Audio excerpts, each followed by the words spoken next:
matsalar in dai hips ne, mazabnai sun rame, ko kin yi rashin lafiya sun tankwashe ko sun yamutse, ko kuma kin shiga wani irin hali na damuwa ko na tunani sai mazannanki wato hips ɗinki suka zamanto sun yi wani iri, ku sani da kina da shi amma sai lalura ta afko ko ta yunwa ko ta rashin kwanciyar hankali ko ta rashin lafiya sai ya zamanto hips ɗinki mazannanki sun yamutse, to ke amfani da wannan insha Allahu rabbi hips ɗinki zai dawo dumdum, kuma insha Allahu rabbi za ki ga nasara a cikin jikinki da kuzarinki, domin yana tafiya ne wannan maganin tare da jiki gaba ɗaya, ba wai hips ɗin shi kaɗai ba ne, a har ke jikinki in kin rame, idan kin faɗa, idan kin ƙamishe ko kin yamutse duk zai gyara miki jikinki.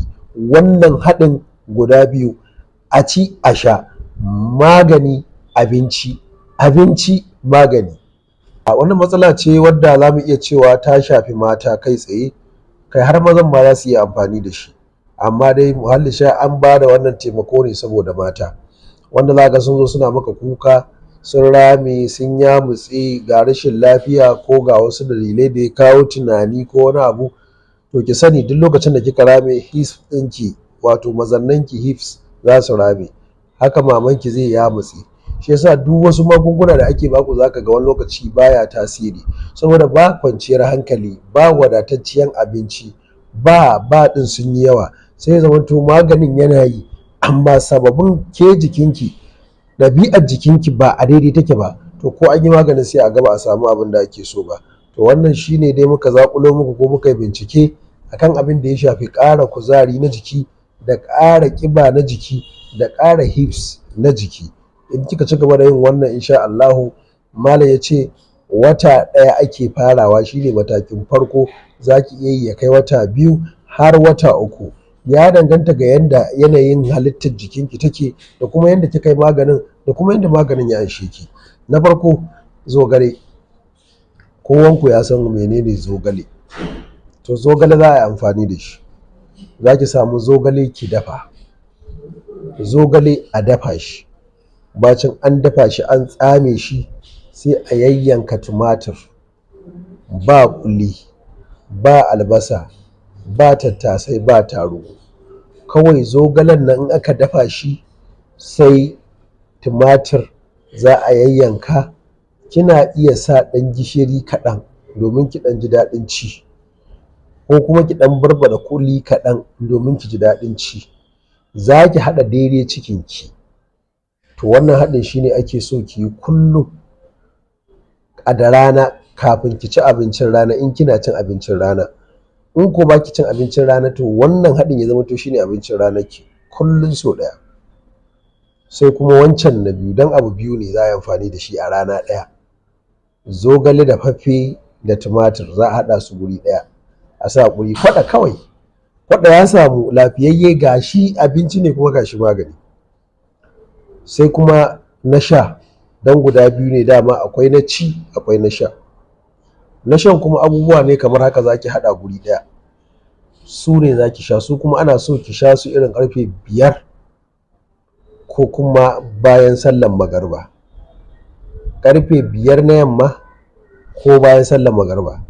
Zogale da tumatir ana so ki amfani da shi ya'ani da rana, ana faɗin rana tana fara daga ƙarfe 12, 1, 2.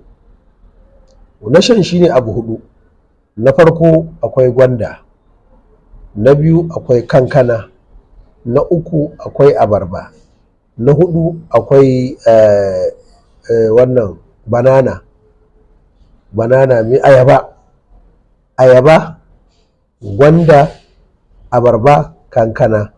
Waɗannan abu guda 4 su za a haɗa, a yayyanke su daidai gwargwado, ba da yawa ba, daidai yadda idan aka markaɗa su za a iya shanye su, in ma baki iya shanyewa ba ki ba wani ya sha.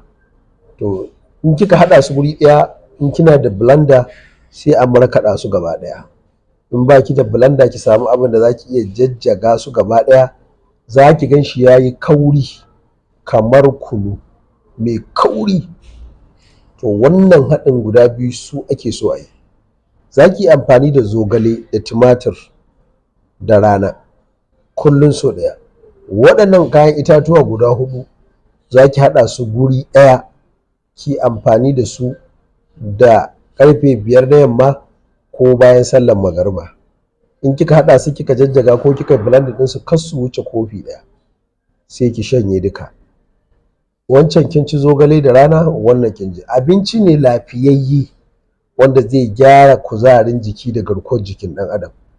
Kuma duk matar da ba ta da hips insha Allahu rabbi duk inda ta yi wannan haɗin tsawon wata ɗaya in Allah da za ta yi mana addu'a. Muna roƙon Allah subhanahu wa ta'ala ya ba ku ikon gwadawa. Idan kin gwada an samu nasara yayi, sai ki sanar da al'umma annabi su ma su gwada.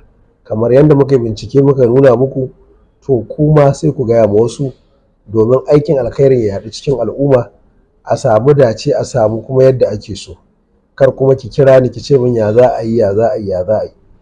Shi yasa muke bincike, mu yi karatu, mu zo mu ɗora muku bidiyo ku kalla domin ku haɗa, ku tsira da mutuncin ku, da ku tsira da mutuncin mazajenku, ku samu natsuwa ta yadda za a yi ibada karɓaɓɓiya. Muna roƙon Allah ya karɓa mana. A nan zan dakata, sai kuma wani lokacin Allah bai koya mu kai mu ya kanmu. Kana manta da subscribe da sharing da comment da danna ƙararrawa domin samun sababbin shirye-shiryen mu mun ɗora muku. Muna muku fatan alkhairi. Ma'assalam.